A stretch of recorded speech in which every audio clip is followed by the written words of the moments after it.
ആദ്യ പ്രണയത്തിൻ്റെ ഓർമ്മകൾ മനസ്സിൽ സൂക്ഷിക്കുന്നവരിൽ മാത്രമല്ല, പ്രണയിക്കുന്നവർക്കും അതിൻ്റെ ലഹരിയിൽ ജീവിക്കുന്നവർക്കും പ്രണയം നഷ്ടമായവർക്കും വേണ്ടിയുള്ളതാണ് എൻ മോഹനൻ്റെ ഒരിക്കൽ എന്ന നോവൽ. തൻ്റെ ജീവിതത്തിൽ ഏറെ സ്വാധീനിച്ച ഒരു സ്ത്രീയെക്കുറിച്ച് എഴുതേണ്ട ഒരു സാഹചര്യം വന്നപ്പോൾ സ്വന്തം അമ്മയും ഭാര്യയുമല്ലാതെ തന്നെ സ്വാധീനിച്ച പഴയ പ്രണയിനിയെ ഓർത്തുകൊണ്ടെഴുതിയ ആത്മകഥാംശമുള്ള നോവൽ കൂടിയാണ് ഒരിക്കൽ. വർഷങ്ങൾക്കു ശേഷം ഒരു ആശുപത്രിയിൽ വെച്ച് രോഗബാധിതയായി കിടക്കുന്ന തൻ്റെ പ്രിയപ്പെട്ടവളായിരുന്ന എല്ലാമായിരുന്ന സ്ത്രീയെ കണ്ടതിന് ശേഷമുള്ള എഴുത്തുകാരൻ്റെ ഓർമ്മക്കുറിപ്പ് കൂടിയാണിത്. കോളേജ് കാലഘട്ടത്തിൽ പരിചയപ്പെട്ട ഒരു പെൺകുട്ടി. കമ്മ്യൂണിസവും കാൽപ്പനികതയും തലയ്ക്ക് പിടിച്ച ആ പ്രായത്തിൽ ജാതിയും മതവും എല്ലാം വ്യത്യസ്തമാണെന്നറിഞ്ഞിട്ടും എൻ മോഹനൻ എന്ന കഥാകാരൻ അവളെ സ്നേഹിച്ചു. ഏതൊരു പ്രണയത്തെയും പോലെ കണ്ണുകളിൽ നിന്ന് തുടങ്ങി ഹൃദയത്തിലേക്കെത്തി. വേർപിരിയാനാവാത്ത വിധത്തിലുള്ള മാനസിക അടുപ്പത്തിലേക്ക് വരെ എത്തിയ ആ ബന്ധം.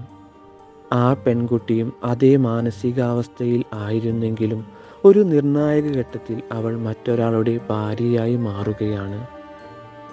പ്രണയം കൊണ്ട് മുറിവേറ്റതും ആ വേദനയിൽ കാലങ്ങളോളം നീറുന്നതും എഴുത്തുകാരനാണെന്ന് നോവലിൽ വ്യക്തമാക്കുന്നുണ്ട്. തന്നെ ചതിച്ചവളെ ഒരു വാക്കുകൊണ്ട് പോലും വേദനിപ്പിക്കണമെന്ന് അയാൾ ചിന്തിക്കുന്നില്ല. എവിടെയാണെങ്കിലും സന്തോഷത്തോടെ കഴിയണമെന്നും എന്നെങ്കിലും തമ്മിൽ കാണുമ്പോൾ സ്നേഹം മാത്രം കണ്ണിൽ നിറച്ച് നോക്കാൻ കഴിയണമെന്നുമാണ് അയാൾ ആഗ്രഹിച്ചത്. കാരണം ആഴക്കടലിനേക്കാൾ അഗാധമായിരുന്നു അയാളുടെ പ്രണയം. ഏറ്റവും വലിയ മോഹത്തേക്കാൾ വലുതായിരുന്നു അയാളുടെ ഇഷ്ടം. സമകാലിക ലോകത്തിൽ പ്രണയത്തിൽ ചതി സംഭവിക്കുമ്പോൾ അതിൽ അക്രമാസക്തരാകുന്ന ആളുകളിൽ നിന്ന് ഭിന്നമായി ചിന്തിക്കുന്നത് എങ്ങനെയാണെന്ന് കാണിച്ചു തരികയാണ് എൻ മോഹനൻ. കുത്തുവാക്കുകൾ കൊണ്ട് കോറിടുമ്പോഴും രണ്ട് മനസ്സുകൾ തമ്മിലുണ്ടായിരുന്ന അഗാധമായ സ്നേഹത്തെ ഉൾക്കൊള്ളുവാൻ കെളുപ്പുള്ളവരായിരുന്നു അദ്ദേഹത്തിൻ്റെ ഭാര്യയും മക്കളും എന്ന് വേണം അനുമാനിക്കുവാൻ. അസുഖബാധിതയായി കിടക്കുന്ന കൂട്ടുകാരിയെ കാണാൻ നിർദ്ദേശിക്കുന്നത് തന്നെ അയാളുടെ ഭാര്യ കൂടിയാണ്. അതുപോലെ തന്നെ കൂട്ടുകാരിയുടെ ഭർത്താവും സമാന ചിന്താഗതിയുള്ളവനാണ്. വിവാഹത്തിനു മുമ്പ് മോഹനനെ കാണാൻ എത്തുകയും വിവാഹം കഴിക്കാൻ ഉദ്ദേശിച്ച പെൺകുട്ടിയെപ്പറ്റി പറഞ്ഞു കേട്ട കഥകളെക്കുറിച്ച് നേരിട്ട് അന്വേഷിക്കുകയും ചെയ്യുമ്പോൾ ഞങ്ങൾ തമ്മിൽ എന്നതിൽ തമ്മിൽ എന്ന വാക്കിന് അർത്ഥമില്ലെന്ന് എൻ മോഹനൻ ആണയിട്ട് പറഞ്ഞു കൊടുക്കുന്നുണ്ട്.